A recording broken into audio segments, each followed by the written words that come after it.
I want to start here with no run first inning because that is a very popular bet. And for those people who don't know what we're talking about, it's very simple. Whether or not you're going to bet if there's going to be a run scored or not in the first inning of a game. So Welsh, how do you approach that in terms of your wagering? Is this something you like to do a lot? And when do you actually go for the no or the yes side?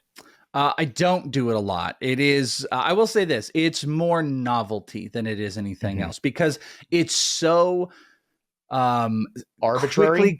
no, it's quick gratification in Right. betting because it is within 5 minutes, 10 minutes of a game, you can have your outcome instead of waiting if you play an entire game. That's what I think has made it so exciting. How many outs are there? 6 outs you got to get through. So that's what you're betting on. You're betting on 6 outs that you can get this cash. I actually think no run first inning, as much as a lot of people don't like it, I actually think it's good for betting because you need more simplistic baseball bets for people to have some fun with. I mean, we're also want to approach gambling as like fun and not just, the craziness or the bad side or anything like that.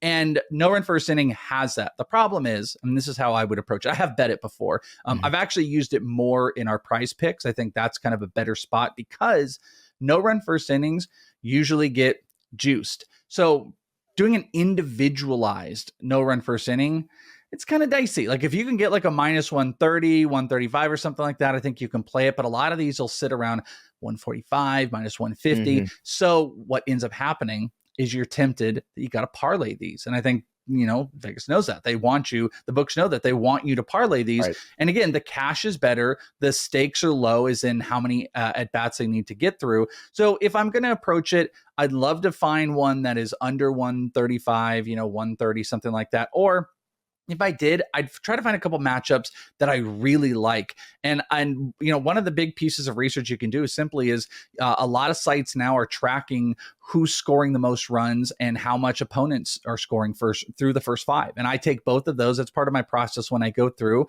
or in the first inning. I'm talking about first 5s. You can do actual first inning runs. And I'm looking up right here.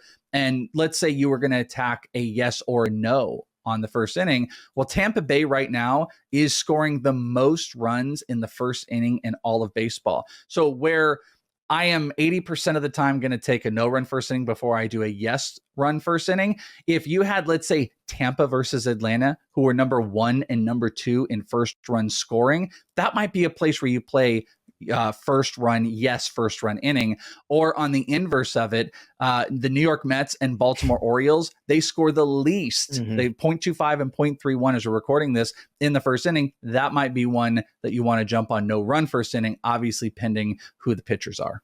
Well, that's the great thing about Major League Baseball is it's got more data that really tells you the truth about these players and these teams than any other sport. And yes, that can also be overwhelming, but if you use it properly, like you're just looking at those early trends here, Major League Baseball, you could play the trends. You could also look at who are these elite pitchers? Who are these guys? Let's say that, you're calling some kid up who's never pitched in the big leagues for a spot start.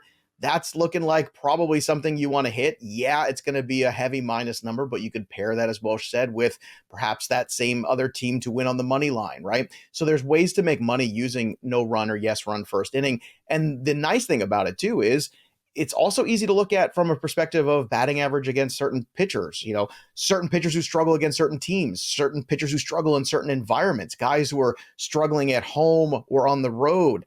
That's how you can attack this. And the great thing about baseball is you have so much data at your fingertips to tell you that. Let's say there's a right-handed pitcher who struggles against lefties. He's facing 3 lefties right out of the gate in a lineup where they're stacking him up there. That's probably a spot where you want to look for the yes run first inning because you have a pretty good shot at it. So use the data that's available because the one thing that Major League Baseball gives you almost more than you can handle is data.